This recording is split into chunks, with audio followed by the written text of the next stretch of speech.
Okay, welcome back. So I enjoyed your feedback again on the problem sets. I hear you that things have been going fast, and we expect a lot on the problem sets that we don't always say in lecture. All these things I hear. So part of that's on you. You got to ask me questions and slow me down. That's your job. But I decided to go spend this lecture covering something. It wasn't quite the original syllabus, but something that I feel like we've alluded to a bunch of times and never really gone through and said, and I think it'll be nice to clean it up, and you'll see how it fits into the theme of the week, which is trying to get complete planners out. So let's talk about today about trajectory optimization with convex optimization.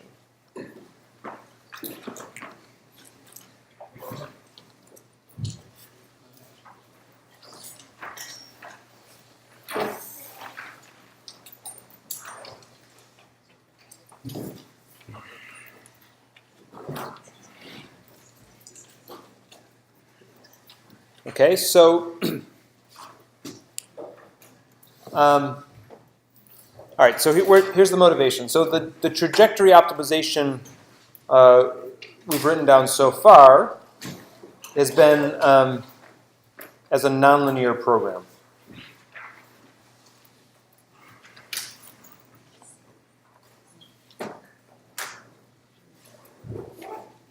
Okay, so it's great. It can handle nonlinear dynamics, underactuated dynamics. It can handle nonlinear, even non-convex constraints, right?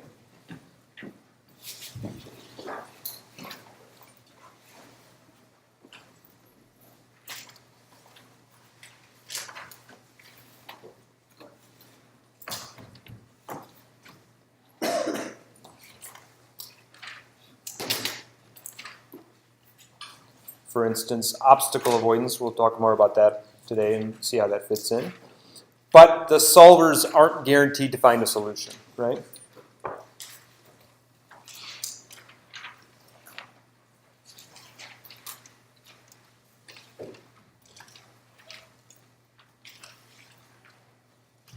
You fail to find a solution even if one exists.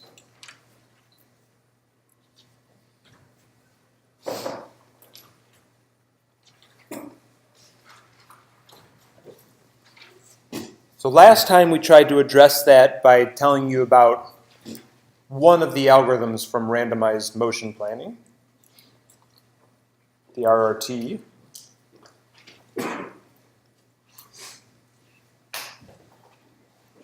Which gave a form of completeness, completeness in the sense that if I wait till time goes to infinity, I'll definitely find a solution. But in practice, these are effective planners for very complicated domains, and they are probabilistically complete.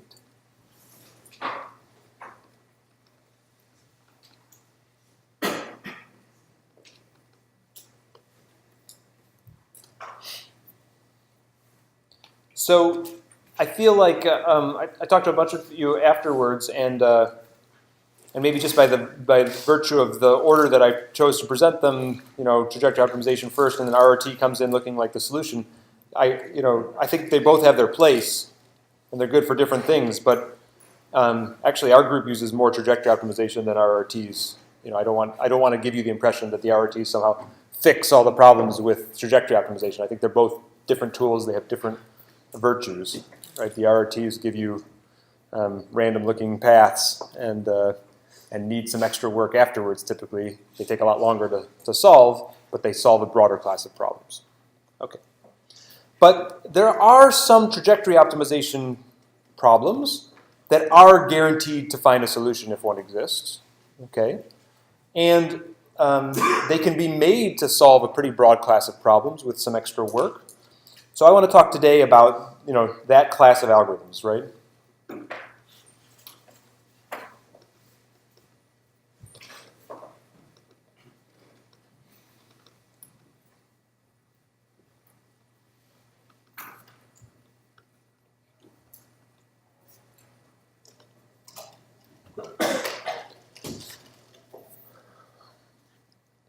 Now, there's various versions of it that we could focus on.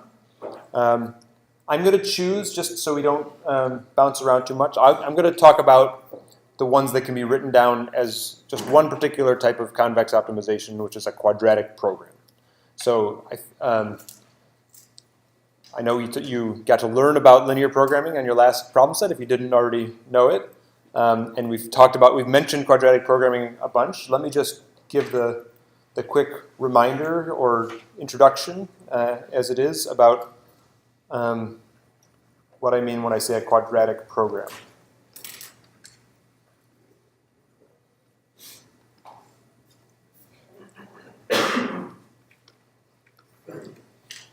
Right, so a quadratic program is something that I can write down as a minimization of some quadratic function.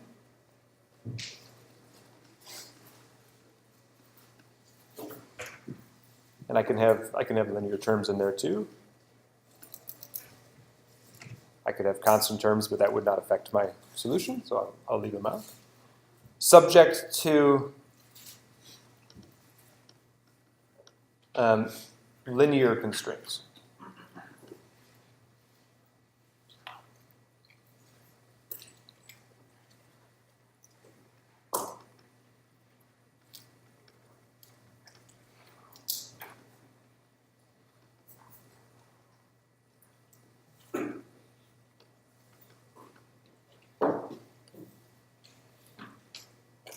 Now, almost always when we say quadratic program, we actually mean a convex quadratic program.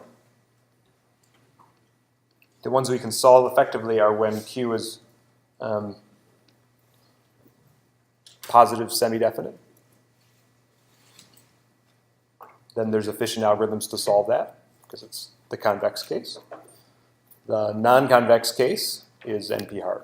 So there are tools to solve it, but they're not in the realm of convex optimization. So the picture you should have in your head here is that you have some decision parameters, let's say Z1, Z2. These linear constraints give me some polytopic region. This is each one of these constraints is a linear constraint, a half-plane constraint. So it cuts off, says maybe I'm on this side of the plane. Another one says maybe I'm on this side, maybe I'm on this side. And you put them all together, since they all have to be satisfied, I get some region that's my convex region of feasible points. Satisfy those constraints. And I also have some quadratic objective, which is quadratic bowl. It sits on top of that. Even my colors aren't going to save me here, are they? But some quadratic bowl that sits on top of that. And I have to find within the set of feasible points the minimum of that quadratic bowl. And you can imagine that if it's upside down, then that's a lot harder. It could be smashing into any one of the corners, and that gets to be combinatorially bad. But if it's an upright bowl, then I go to the minimum, everything's good. Okay? So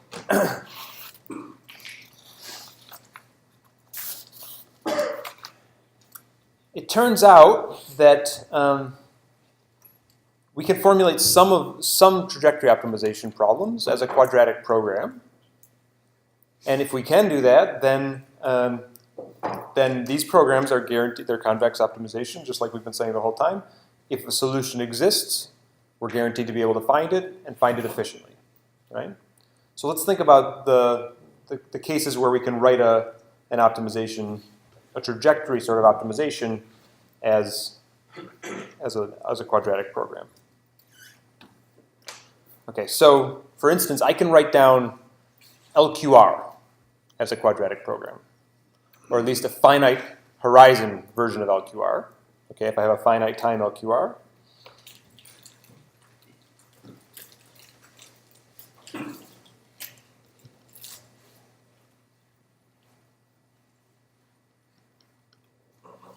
All right, so let's do that.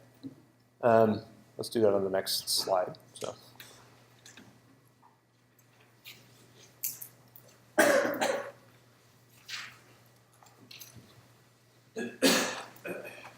we'll go ahead and discretize time just to keep it cleaner, but that's not actually required. It's required to discretize your inputs, but not your state. Everything's simpler like this. Okay, so I'll write down my linear discrete time dynamics. And let's try to minimize over some finite time my inputs.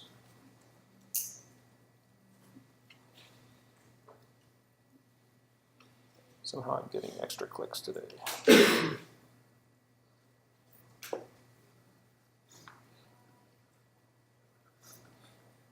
Of my quadratic cost.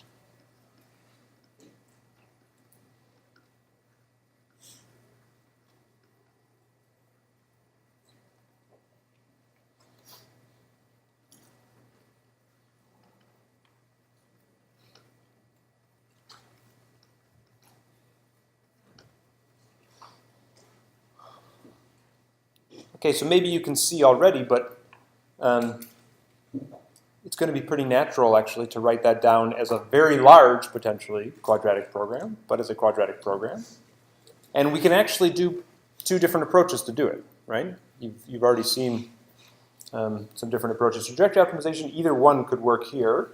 In discrete time, collocation doesn't make as much sense, but we could certainly do either the direct transcription or the shooting approach. And you can write either of them down, and they're both a quadratic program here. So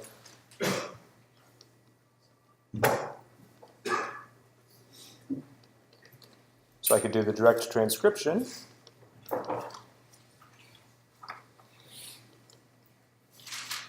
I'll choose my decision parameters. I was calling them Z on the other slide, but I'll do x0, I'm sorry, x1. x0 is given. So xn and u0, un minus 1.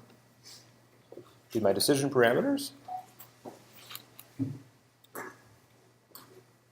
And then I can just write down some minimize over z, this quadratic function. It's going to be, call it H, some big matrix H, right? Where H is going to look like Q, Q, Q for a while, R for a while, depending on how I ordered them. Right? But if I line up x1, x2, u0, un minus 1, right? Same thing on the other side. Then I could write this cost function as a big, pretty empty matrix, okay? And then I can write these dynamics down as linear constraints on those variables, right?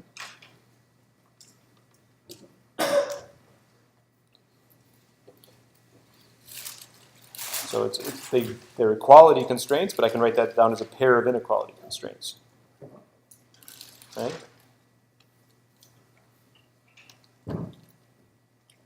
So I'll just write less than or equal to and greater than or equal to. That gives me my equality constraints. And A is going to be, this A is going to be a big matrix that has those elements in it. This B is going to be, right? Okay, so that works. And I can write down, given a linear dynamical system, my LQR problem as a very big, potentially, in the horizon time of the optimization, quadratic program. And in fact, I can solve it really fast. And QPs are pretty darn fast to solve these days. Okay, solve it really fast. So this one, certainly for any n goes to infinity, has a closed form solution. So I'm not sure. I have to somehow still convince you that there's something good about this, about doing this. The simplest way to convince you, I think, is that given this optimization, I can start doing all the things that I couldn't quite do before. Like I could put in my input limits directly, right? I could put in constraints. And I can still solve it.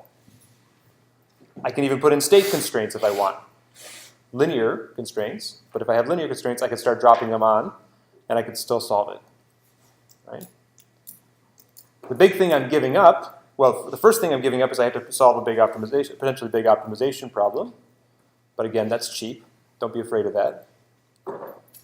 The biggest thing I'm giving up is I'm solving it from a particular initial condition, a particular trajectory, whereas LQR so far we solved for the complete solution for the complete feedback controller. Okay, so one of the things that people do this is often called model predictive control. It's important, I'll put it in blue here.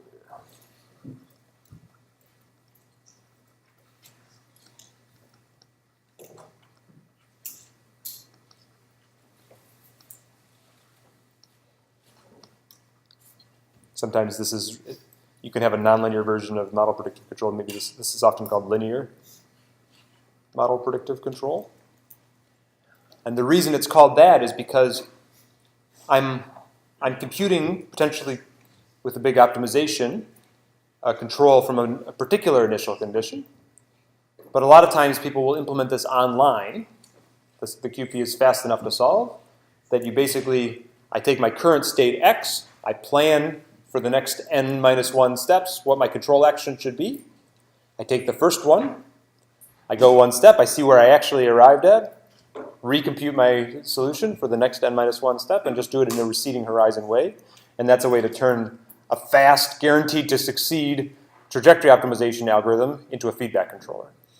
Now you have to do that at your own peril for a general trajectory optimization, because you could be marching along happy with your feedback control, and then suddenly your trajectory optimization says, sorry, couldn't find a solution that time, and you're in some state that you didn't want to be in, and you're stuck, right? But if you have one that's guaranteed to succeed, then this is a great algorithm. Okay? Does that make sense? Yeah. So why are you planning every time? Because so this is a trajectory optimization. It's finding a particular set of u's, scalar u's, over time. It's not giving me a policy u as a function of x. So if there was no noise in the system and I moved one step, I'd be exactly where I thought I was going to be, and I could just keep using my original plan. But if there's noise in the system or a disturbance or something like this, I'm off my plan. I'll recompute given the new final horizon, the new horizon, and run again. So you don't always be planning, only be planning your indefinite state that you didn't consider. But in the real world, you're never where you thought you were going to be. So every DT, you replan. You could put just do it every time. Yeah. Because your model's wrong, and there's noise in your sensors, and there's all kinds of stuff. Okay, you could also do this with yeah, sure. If the time horizon is the next time step, is it the same as deadbeat control? If you arrive at the next time step itself, like is it a subsection of this? Or? Deadbeat control would be if you asked if my objective was to get to the goal in one step. So if I put in a constraint saying x at time 1 has to be my goal, then the thing that would pop out would be deadbeat control. But this is actually saying something slightly different, right? I can have a different. This is a quadratic objective the way I've written it.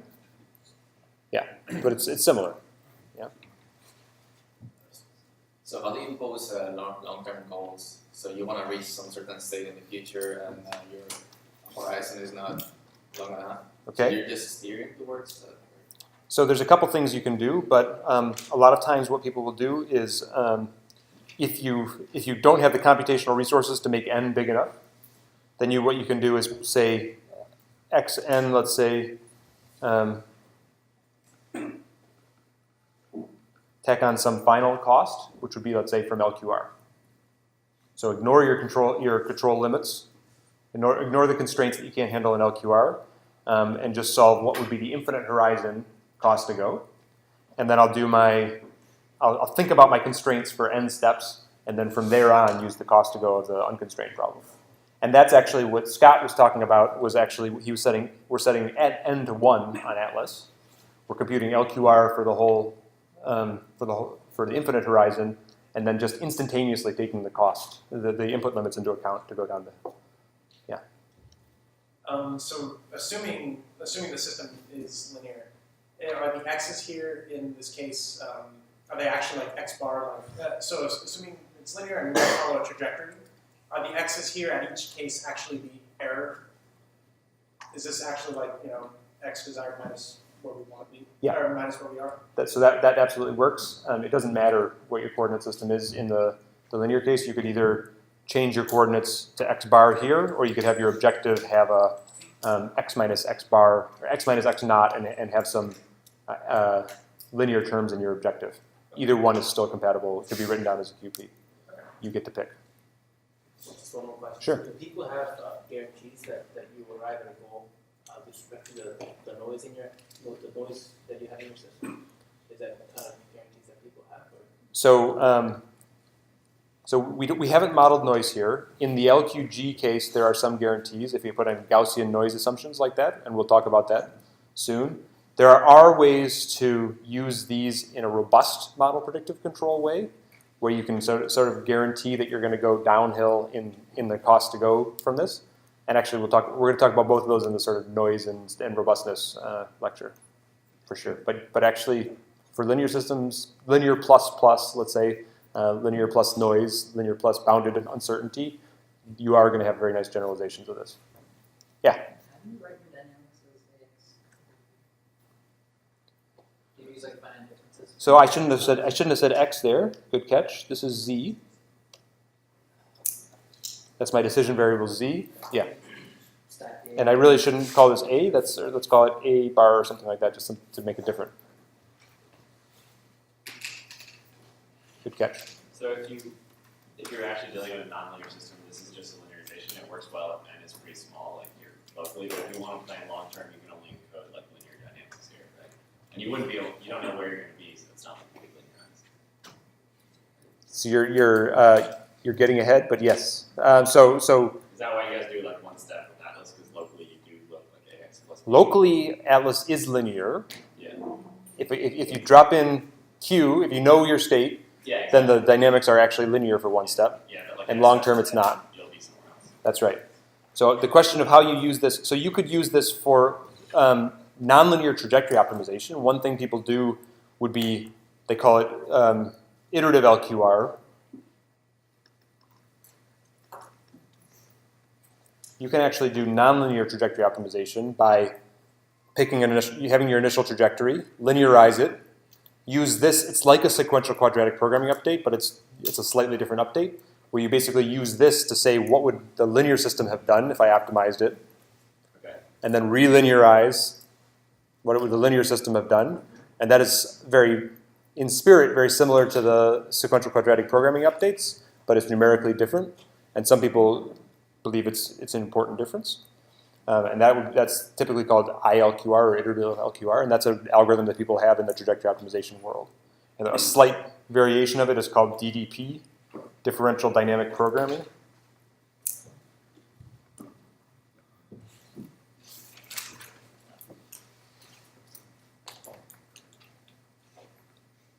And it's almost the same thing, but it turns out, so here we did more than that actually. We took a linearization of the dynamics and a quadratic approximation of the cost locally.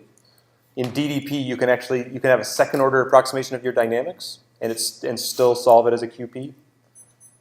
Okay. And But when you're optimizing, you like committed to the trajectory that you linearize your dynamics around. yes, Keep up. and then you use that as make a And one you step adjust like your that. matrix in this. Wash, rinse, and repeat. Yeah.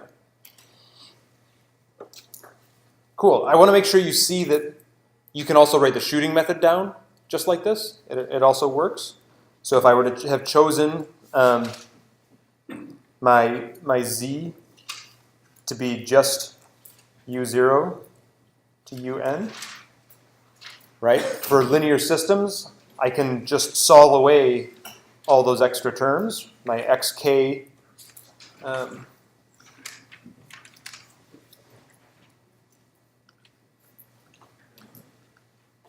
is just a to the k x0, right?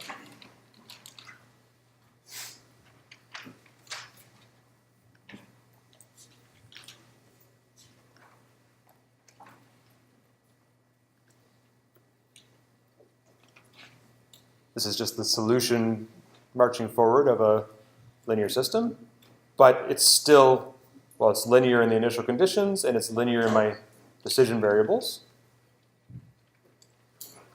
So I can just stick all this into my cost everywhere I had xk transpose qx. I don't know why it's doing that today, but I can, looks like something from Carey or something, huh? Everywhere I had this, I can stick in this big mess and still have something that's quadratic in my objective, right?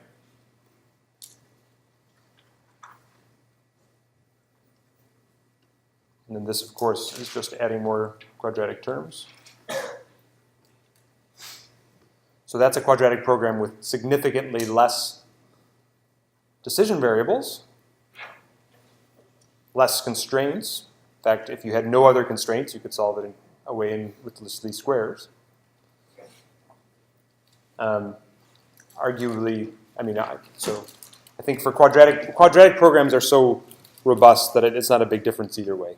You know, for some of the other solvers we have, the numerical conditioning of your problems makes a big difference. For quadratic programs, the solvers are good enough that they'll scale gradients for you and just take care of that mess. Will you reach the same solution with the two methods? Yeah. All right, so let's make sure we're on the same page here. This is a question for you. If I have an airplane, I'm going to draw a silly airplane, sorry. It's got a tail, yeah. And let's say I'm willing to make a linear approximation of the dynamics of the airplane. And I've got a goal here. And I've got an obstacle here. So can I write that down? Let's even say it's a convex polygon.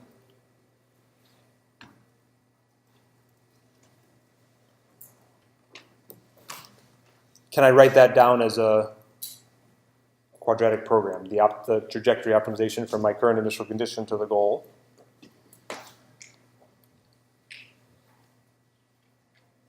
What do you think? You want to avoid. I'm guessing. Sure. You want to avoid the. So I want to minimize my my actuator input, let's say, and get to the goal. If you want it to be in that polygon, you could write it. Right. Right. So exactly. So the polygon, you can write down a polygon, the interior of a polygon, right, as a set of linear constraints, right? But the exterior, this is saying that, each one of these lines, just make sure each one of these lines is a linear constraint. If I'm saying I'm on this side of this, and I'm on this side of this, right, the interior of that is a set of linear constraints. If I want to stay outside it, you can't write that down. You want to. That's an or, right? I want to say I'm on this side, or I'm on this side, or I'm on this side, and you can't write that down as a simple matrix linear constraint, right? Unless if you're willing to, for instance, let's say I were to say that this is region 1, let me call it, I don't know, S1. And this, let's say this over here is region 2 when I'm on this side. And if I were to be willing to say, for instance, that x0 through xk are inside S1, and then xk to xn are in S2, then you could write that down.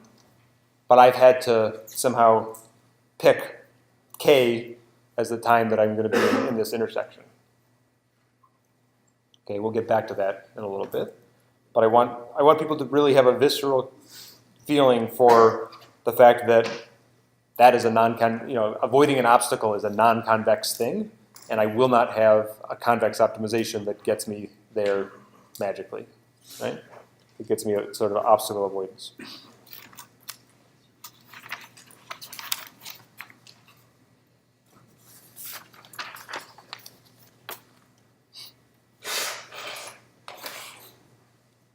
Okay, so one of the really cool things is that you can do is you can start asking the question. So this is a richer class than LQR now, because LQR gave me infinite horizon or finite horizon if I solve a Riccati equation. We had different versions of LQR, but we never had one that could handle the input saturations or state constraints. This one works for only from a particular initial condition.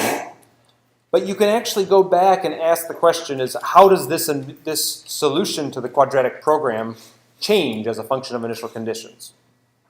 And that could sort of give you some sense of what the feedback controller that you would be getting if you were to run MPC looks like. And in fact, there's people that have advocated that okay, MPC works great, but you say it's too slow for your embedded processor. So we'll actually, there's something called explicit MPC, which will try to solve that feedback controller by running MPC enough times and evaluating, understanding the solution basically, and come up with an exact expression, which is the feedback controller from MPC.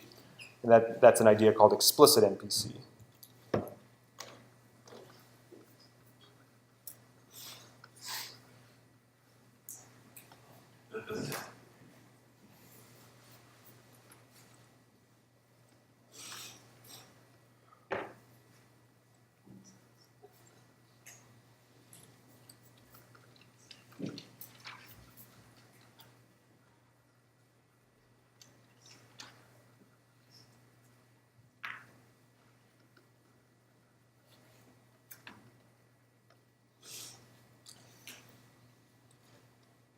Okay, and the way to think about it is there's another type of problem, another type of mathematical program, which is called a multi-parametric QP, basically a parameterized QP.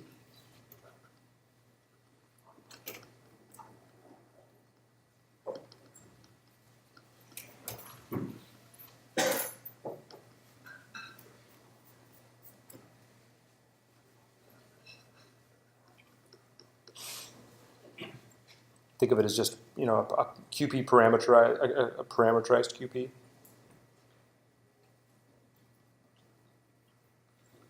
It's got to be parameterized in a specific way. So if I were to write a QP, the one we've written down here is a QP that's sort of parameterized by x0, and in general, the form is something that I've got some x0 plus the min over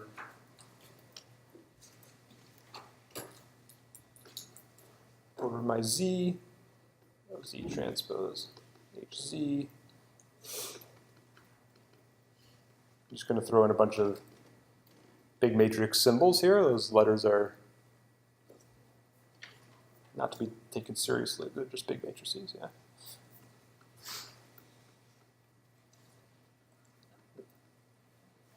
I debated whether to write that down at all for you, but just to give you a sense of the class of problems that are sort of the multi-parametric quadratic program. It's got a quadratic program on the inside. It's parameterized in a quadratic way by some parameters, which I've written x0 to be consistent. Okay, there's a very important result from the world of MPQP. It's theorem 1 in a paper I'll cite in the notes.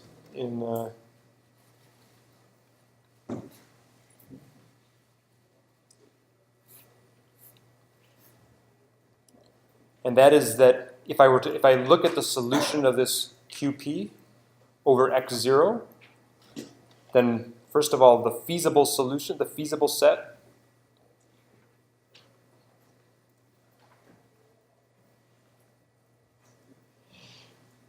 is polyhedral. I'll interpret this for you in a second. The resulting value function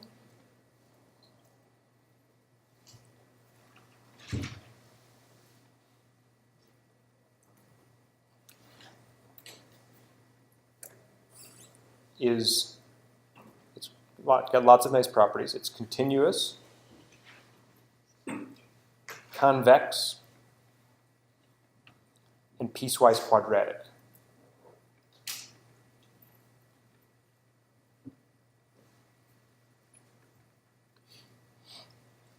And the optimizer, z star, which is a function of x0 now, is continuous and piecewise affine. I'm going to show you pictures that make this click, I hope.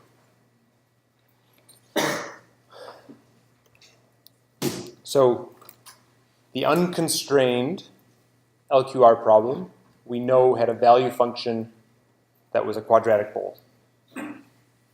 The constrained LQR is also it's piecewise quadratic. It's still convex.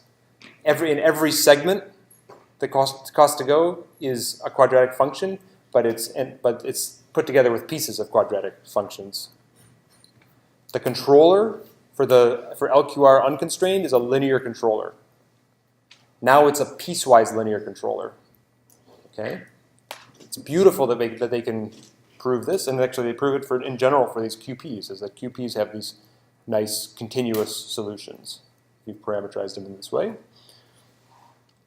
One of the downsides is that the number of pieces is kind of out of this world, right? So it's upper bounded, which is probably really conservative, but it's upper bounded by the number of possible active constraints. So 2 times the number of constraints.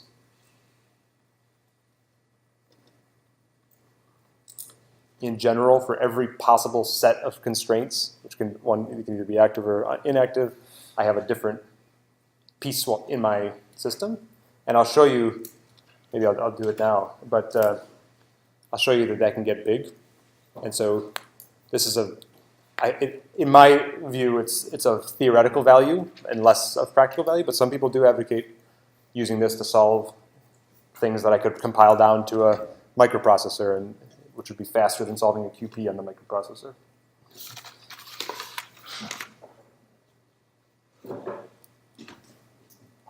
Okay, so here's the problem formulation. Let's do the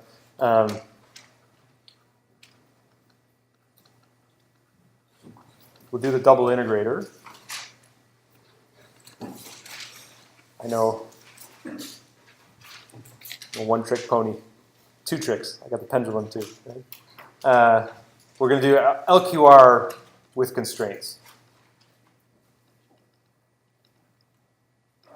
So Q double dot U. U lives in here, and my cost function is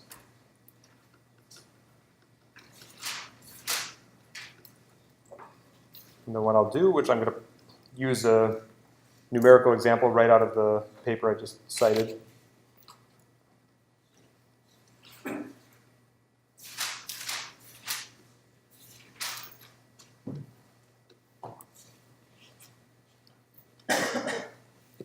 It's hard to write down, sorry, I think it's impossible to write down the minimum time problem as a QP.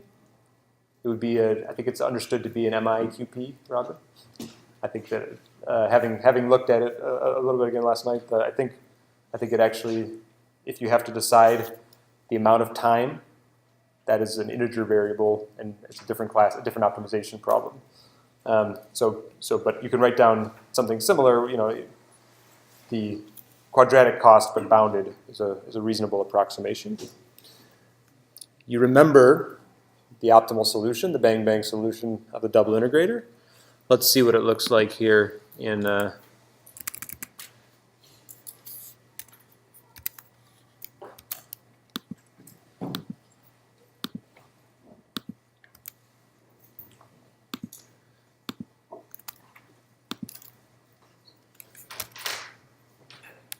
All right, so this is, these are the regions given I did n equals 2. Okay, so the number of possible constraints are, I have one control input.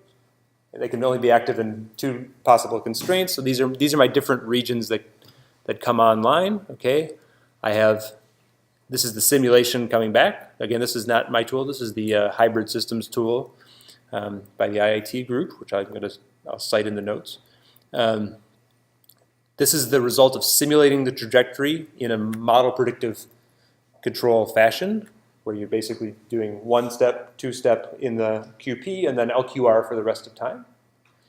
And the controller and also the cost to go function live on top of these piecewise components.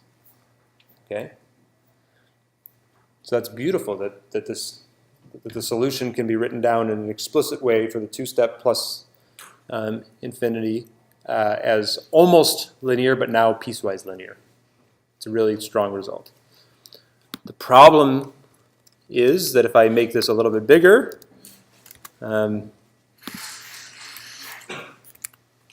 get a lot of pieces pretty fast, right? You get a better approximation of the optimal controller, but this is n equals 6. I don't know. We've got 57 regions now, unique. I don't know. I didn't actually see how far I could go, but it's not pretty. Because this is, remember, just a 1 input system, so it's going to be worse if I had 2 inputs, right? But mathematically extremely beautiful, and it's very, very elegant that you can back out exactly what it is in small problems. But I think there's great theoretical importance of understanding that the solutions are these piecewise cubic and piecewise linear or piecewise affine pieces. What is the coloring? Is it just like the distinguished pieces, or is it the value of the?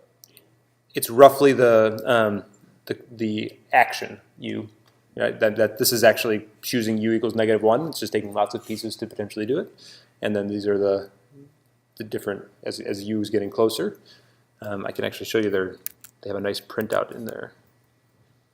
So this is, for instance, in this example here, right? In most cases, it's actually choosing -1 and 1 in the different regions. There's the linear part right at the origin, and then there's the affine parts along the.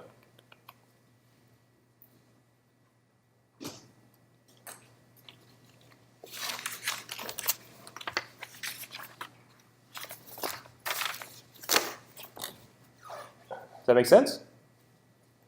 Yes? So you're supposed to get a linear controller onto each piece, right? So Affine, yes. Sure. Okay, so the -1 just means that there's no linear control. And that's automatically what it comes up with. Mm-hmm. Yeah. And well, so why are there multiple ones, right? This is actually just showing the first step, right? It's not, so this one might have been -1 and then a linear thing for the second step and whatever. This is just showing the first step of the policy because that's the only one that gets executed, right? Okay, so what can you do with this? I tried to think of a cute example. I mean, it's a linear system, right? So we care mostly about nonlinear systems, but you could still do something. In fact, AC, who I guess is not here, but AC was going to have it, Hubo, one of our humanoids, catch a ball using linear MPC. So you could imagine, using this for something sort of cute, right? So,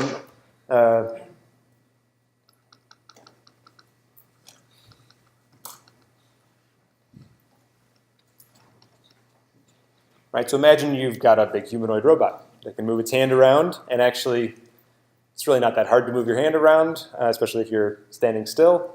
So maybe I'm willing to say that I have velocity control of my hand, right? So let's say I've got the position of my hand, which would be X, Y, Z of the hand. Maybe the orientation matters too, but let's ignore that for now. And I'll just say I have velocity control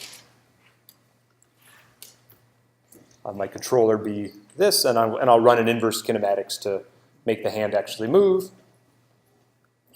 And let's say that I've got a ball that's being thrown at me.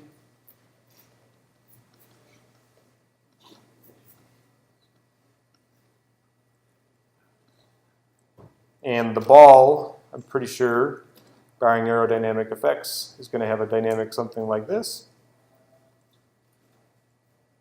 So those are both linear, right? I could write this whole system down as a linear dynamics. And I could enter in at every state my current estimate of the ball's position and velocity. I could, using the QP, effectively simulate where it's going to be and decide on a trajectory, which, let's say, minimized u squared by velocity squared over some horizon.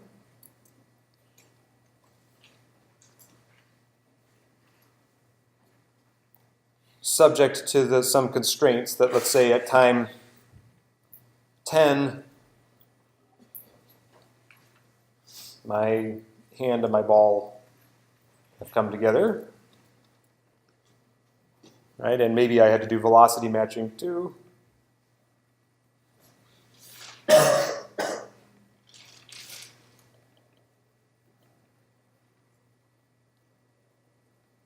And actually, you probably want to slow the ball down. You don't actually just want to let the, follow your hand right through to the ground or whatever. So maybe there's a little extra detail I'm sweeping under the rug here, but that, you get the idea. This is all linear constraints. You could put down that you have a max velocity constraint. Although you'd have to do it as a bounding box constraint.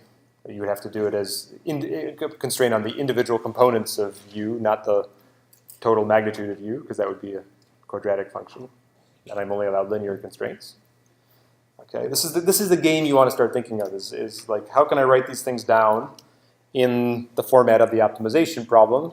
And maybe I'm going to make a few sacrifices, like putting individual limits on u instead of the real thing. But then the reward is a convex optimization that comes out.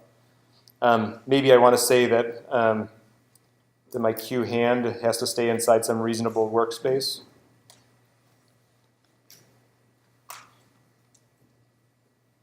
Let's say polygonal approximation of the workspace.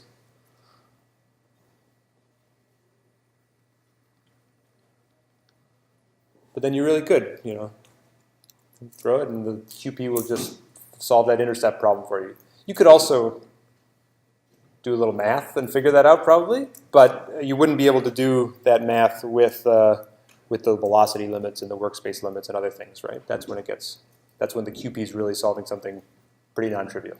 Yeah? If you specify that the final velocity and the final position of the hand and the ball have to be the same, then isn't that a high-rate problem? Because when the ball impacts the hand, Yeah, so if I've really modeled this as velocity control of the ball, and actually the right answer is I'm just assuming I'm going to play until the impact. If you want to get technical, I think if the velocities are actually the same, then there's no impact, and I'm actually okay. But I was really just meaning this as up to the impact. Yeah. Solving the inverse kinematics problem, like being able to simplify that x, y, z, can you do that fast enough? Yeah, absolutely.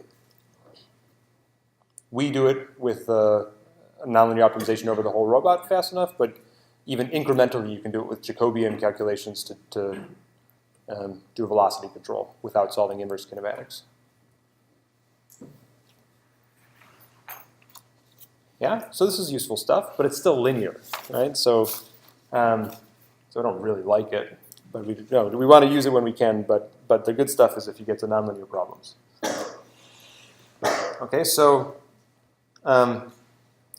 what hope is there to do convex optimization for nonlinear systems, right?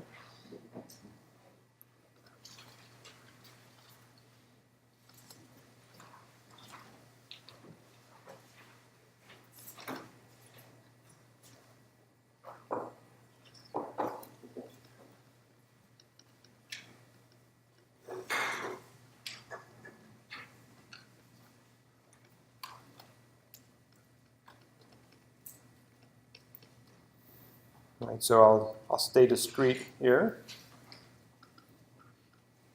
In time only, but.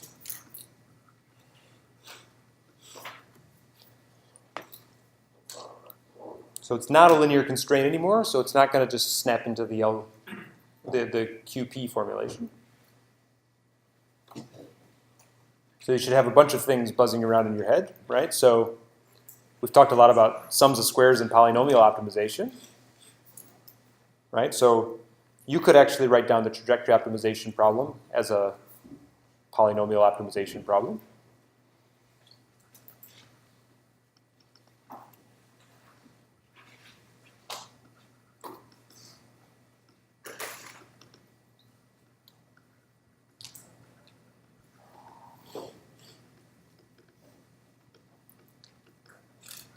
You could use sauce or other sums of squares or other polynomial optimization tools. But we don't do that. We've tried a few times a little bit, but it's the solvers. These are big problems typically. Like the QP we wrote on the last time was a big QP, especially in the horizon, right? And the solvers for sums of squares problems just aren't good enough yet. They will be, but right now we typically don't.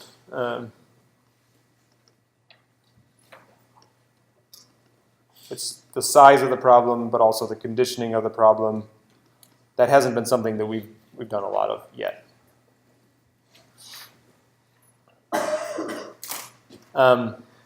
Really, I'd say just because the solvers aren't good enough yet. And probably we haven't found the right formulations yet, but I'm going to blame the solvers. I didn't have to think much about it for the QP, so I shouldn't have to think that much about it for the polynomial version. So iterative LQR, differential dynamic programming, which I've already mentioned now, those are ways to use the linear approximations to solve nonlinear optimization problems. But once you have an iteration like that, you're not guaranteed for it to find, it's still, again, a local method.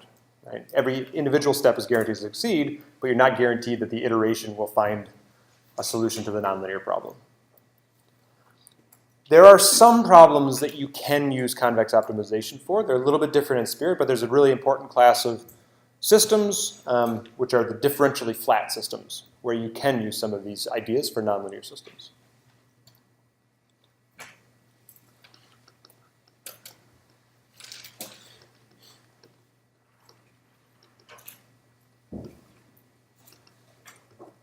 How many people have heard of differential flatness? Curiosity. In what context have you heard of it? Quadrotor, right? Cool. So I wonder how many people would have heard of it if it wasn't for quadrotors. Okay, so the definition is sort of easy.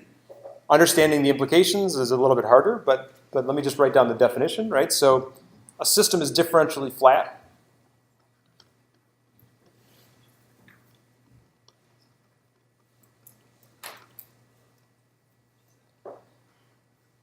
if there exists some flat outputs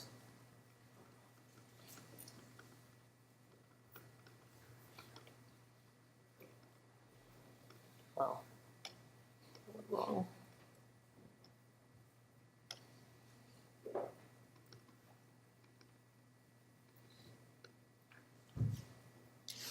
So I'll write y, my output y is some function of, it's got to be a function of x, my state, u, but also it can be potentially a function of the derivatives of u.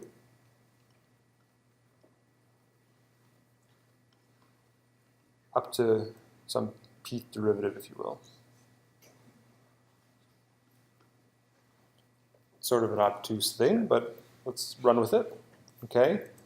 And the key property is that I need to be able to, from just having a trajectory in y, I need to be able to back out the trajectories in my state.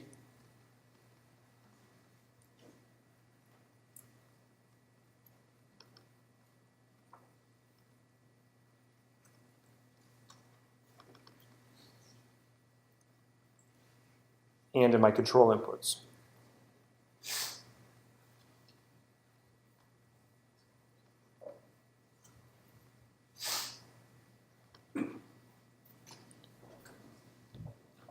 Okay, so that again, oh, and for this to make sense, you want the dimension of y equal to the dimension of u.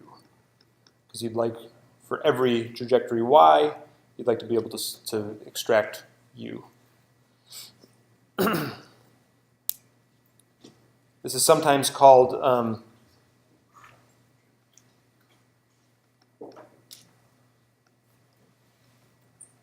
it's related to the Lie brackets. It's the Lie-Blackland equivalence to a trivial system, basically.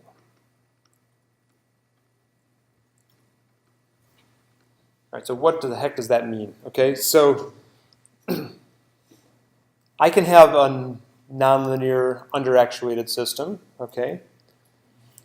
But if I can find some outputs of that system, such that if I prescribe the outputs of the system, there's only one way the system could have achieved those outputs.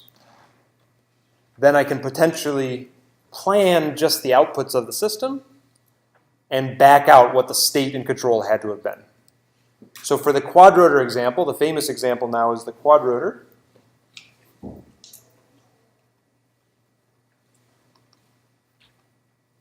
It turns out the flat outputs are the x, y, z position of the quadrotor and the yaw angle of the quadrotor.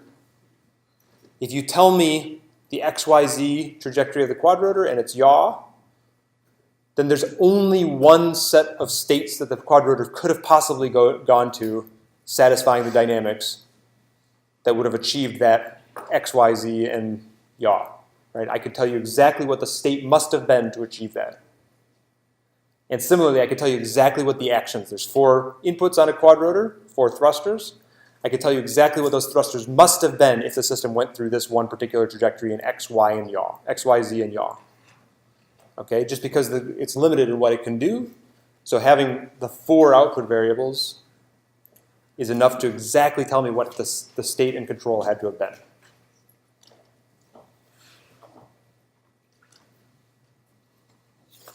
Even though the state is a higher dimensional space, right? And these mappings, x and u here, from y and the output y and its derivatives, those can be big, complicated nonlinear mappings, and they are for the quadrotor example, okay? But through those mappings, if I plan a trajectory in y, then I can back out what the trajectory had to have been in the other ones. And the trajectories in y can be potentially relatively unconstrained. Well, maybe a different way to say that is it's hard to reason about constraints in this framework, but if I pretend for a moment the system is unconstrained, then I can write down arbitrary trajectories in y and always find the state and action that it would have had to have executed to do that. Okay? So there's actually, the quadrotor's the one that people know now, but there's lots of good examples of differential flatness, sometimes sort of surprising.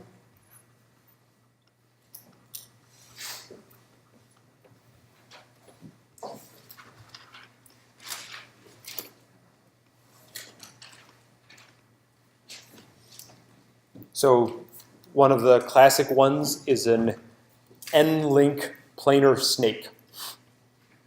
So if you have a snake in the plane, not on the plane, in the plane, and it's got n links, then it turns out if you just know I didn't plan that, I promise. I wouldn't do it again, I promise. But if I know what the nose of the plane of the snake was doing, then I know exactly what everything would have done. Okay? But somehow this system is highly constrained, and knowing just what one of the tips of the snake did, given the dynamics, tells me what everything had to have done. Okay, that's a classic example. There's another one, one of the ones I like is sort of like, there's a convey crane problem. You can even have like a suspended cable. Like I think, if we imagine you have an airplane,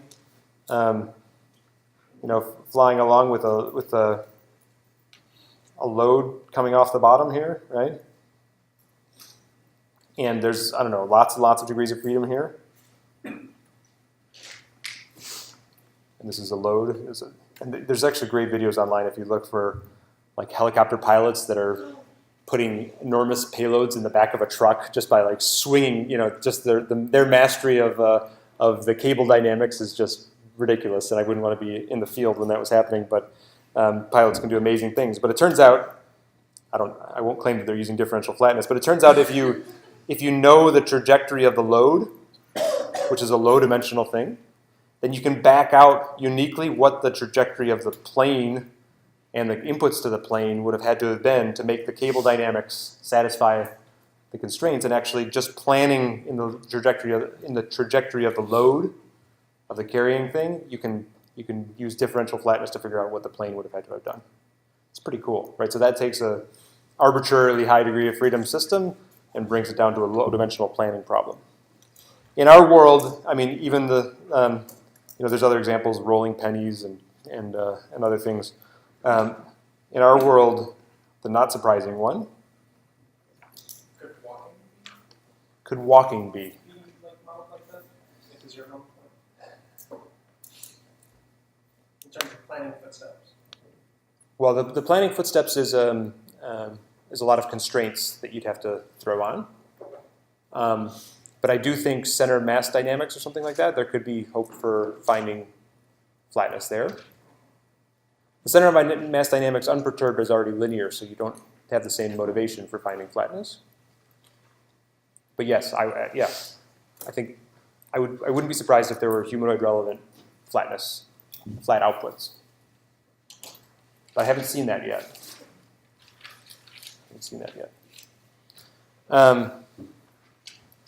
So, the pendulum, for instance, this is sort of obvious, I guess, but I think it's a good way to see what the flatness is doing and why it's cool, but also a little limited, right? So in my pendulum dynamics, if I were to choose my output to just be theta, and then I can certainly write down my state as a function of y and its derivatives, right? And I can certainly write down u as a function of y and its derivatives.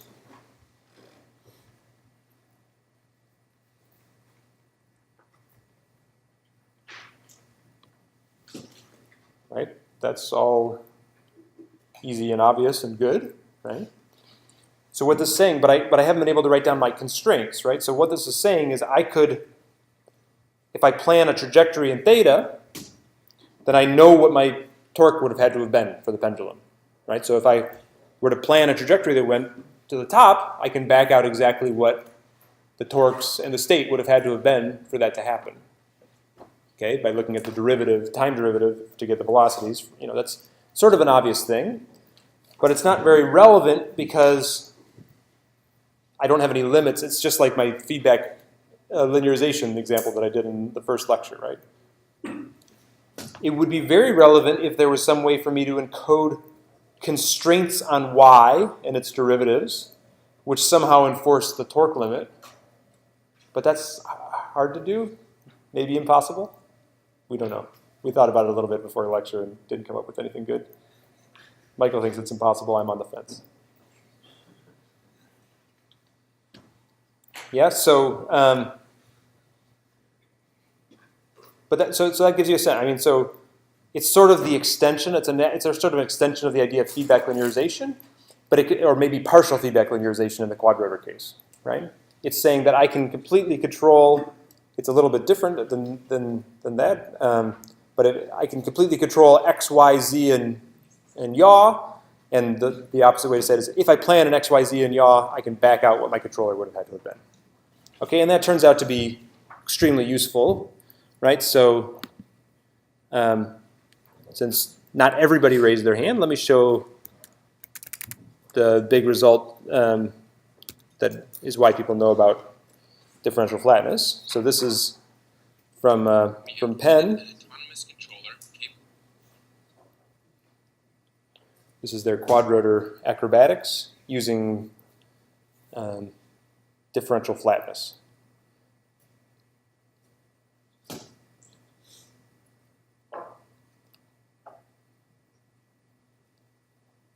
There's a part of it that I think is the real hallmark of it. But first, they just got the thing flying aggressively. The variety of controllers, but this is the part that I think shows off the planning, right? So they can put in keep in regions, a convex region, saying x at time 4 is inside that hoop, x at time 10 is inside this hoop. They can also have that being a more complicated constraint, and they can fly through dynamic hoops. I think that is probably the crowning, I think that's the best example of sort of being able to plan that on the fly. It's really just the catching example done with more flair, right? But I think that's a super awesome result for what you could do with sort of QP planning that can run on the fly, mapped through differential flatness to a nonlinear system, bada boom, bada bing. I mean, like, what kind of constraints do you have on like taking Y's and mapping them back to things that you can actually do? For the quadrotor, it seems like you can do pretty aggressive things. You can pretty much plan any Y you want, you'll be able to do it. But I guess this goes back to your earlier point. Yeah, so it's very hard, and I don't believe they do have any way to put in input limits. So they're basically assuming in the planning, it's assuming that they're that the propellers could produce thrust down, right? They put an objective which is minimum snap, right? So they try to keep the derivatives small, and so hopefully smoother trajectories mean reasonable control effort. But it's hard to put bounds on the controller. Well, you could potentially find a flat outputs where you could put natural bounds on the flat outputs and impose something, but for the pendulum we didn't see it, and yeah, so there's limitations there. And the other thing is that this is only allowing them to think about X, Y, Z, and yaw. You'll see a lot of awesome results from the GRASP lab of like flying through windows and stuff like that, but they can't use flatness for that. As soon as the command is pitch or roll, they have to flip to a different controller. So they'll use differential flatness to plane up to the window and then do something else and then turn it on again, right? So there's limitations. Yeah? What's that? I think those they did. He gave a talk here last week and asked him about those. They have a closed loop attitude controller that they run during that, and then they do some iterative learning control to get a nice smooth trajectory. I think they put the window in after, but you can ask them. So assuming that you can do whatever you want it to be, does differential flatness imply that every trajectory has a corresponding control input? That's right. So there's some smoothness constraints on the mapping, but yes, that's because it's the unconstrained problem. It's not like an upper bound saying that it's one. It's just like saying every trajectory has one. Yes. Yeah. Yeah. I mean, so like practically you can only use so many derivatives until your signals release the trace. Like whether you have to execute with those derivatives is a different thing, right? Your goal is you can take as many derivatives as you want of a mathematical, Right. polynomial, and then as long as the controller that comes back out is a signal over time u, which is described by some polynomial, then you can execute it. So typically those higher derivatives don't end up in your feedback controller. I think, I would think not. Yes? So are they using these mapping functions to get the inputs from the trajectory, or do they have like another controller that tracks the trajectory and they go? I think they have another controller sitting on top that tracks it. And that particular work, they made a big deal about doing that correctly in SE3, on the quaternion basically for orientation.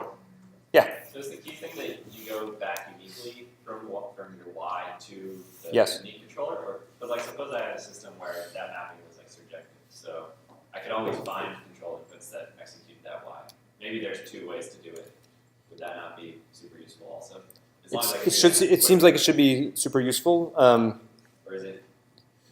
The theorems surrounding differential flatness ask for it to be unique. I haven't looked carefully enough to know if something would break in the middle there, but my intuition is the same as yours, that if I could find a map, if I can always find a mapping from y back to u, then it should be useful. Is there any kind of standard procedure to test whether a system has differential flatness or not? Because it doesn't seem like it's a very constructive definition. I think it's not constructive at all. Okay. It's yeah, that's the weakness, right? So you have to find differential flatness. Same way you used to have to find the Lyapunov functions or something like that. So maybe there's, maybe there's hope, but so far you have to get, and I don't think there's unique differential flat outputs, right? You could probably find multiple flat outputs that would have different properties, right? Okay, cool. So one last idea to throw at you here.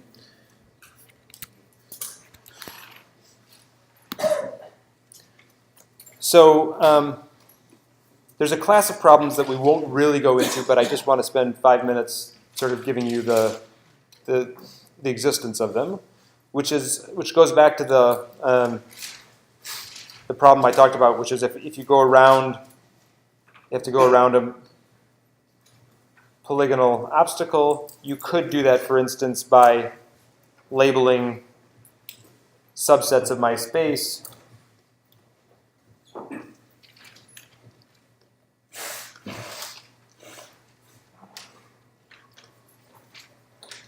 and somehow locking in that x1 through xk is in S1, xk to xn is in S2, and you could generalize that obviously for more obstacles. But you're left with this sort of pain point, which is I have to pick k, right? Now you could imagine if solving QPs is as fast as I say, right? Then why not just try, I'll set k to be 1, I'll solve it, I'll set k to be 2, I'll solve it, I'll set k to be 3, I'll solve it, and I'll just pick the best solution when all is said and done.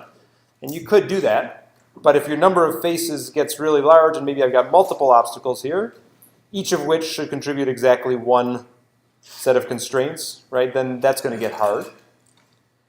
There's a class of problems, a class of solvers really, which are the mixed integer, convex optimization in general.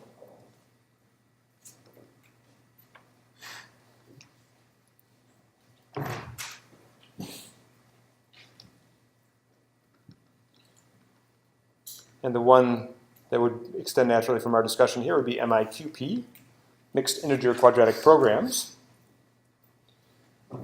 And from a problem formulation perspective, you could think of it as doing almost exactly that, is trying every possible. If I say I have another integer variable that tells me either when I transition or labels at every state which of these sets are active, that would be a different way to write it down, perfectly the probably preferable one to write down, then I can basically ask these solvers to check every possible integer value and find the minimum over the quadratic programs.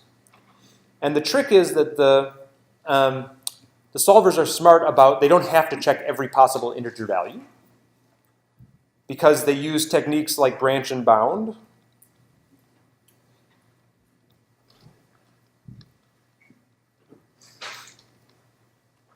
I mean, at a high level, the quadratic programming objective gives a very strong heuristic for the discrete search that lives on top. So just the same way in A star or in our planning algorithms, there's a whole bunch of points that I'd never have to visit. If MapQuest is trying to find me apart from a map from here to Newton, it doesn't have to explore places in Michigan because it knows that that's a higher cost than here, and using simple heuristics, okay? Same thing with this. The quadratic programming, or the convex optimization in general, the objective there gives me a lot of heuristics that allow me to discard and never have to look at a lot of the integer values of the problem, making these solvers potentially surprisingly efficient, especially with modern implementations, okay? And people have used this to great effect to plan trajectories of linear systems through polygonal forests, or now differentially flat systems through polygonal forests, okay? So the solvers, although they are efficient, they scale. I mean, they start choking if your number of integers gets very large. So you'd still like to have, as few integer variables as possible. And just to highlight sort of Robin's work here, he's got a cool result now of having an approximate way to do this very efficiently. So this is Robin is in the back row showing you a beautiful illustration of how this could work. So it really is a polygonal forest in this case. Yeah. So the first thing he does, he's got this super fast approximate convex segmentation. So he's going to find regions inside there which are polygons, which don't violate any of the constraints, that are as big as possible. And he's going to try to fill the space with those polygonal regions. And then every point in the trajectory, and actually every segment in the trajectory, has to live inside one of those polygonal regions. So that's the integer problem, is figuring out which polygonal region you're going to live inside for every segment. Once you have that, you have a quadratic program you can solve using differential flatness to fly through forests or you name it. You can do it exactly by using every face of every polygon as a mixed integer, but that just gets slow as the number of obstacles in the environment gets large. So the big win here is that it's surprisingly fast for very cluttered environments.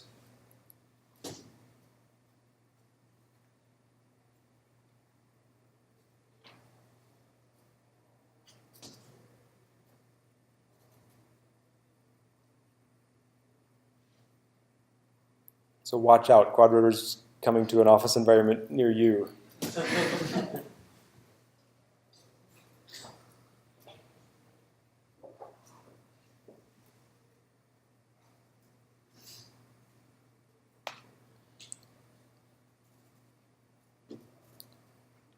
So in some sense, the mixed integer quadratic programming or mixed integer convex optimization, if you're willing in general to take your nonlinear, non-convex constraints and somehow break them up into convex regions, then this is another way to achieve complete algorithms. This one we don't claim to be complete. It's because we're making approximations of the convex regions. But that is another route besides the RRT to get a complete planner for an obstacle-based sort of non-convex planning problem. And it's a viable way, I think. Okay, if you're willing to lean on the mixed integer solvers and cough up good formulations to the mixed integer solvers. Cool? All right. See you next time.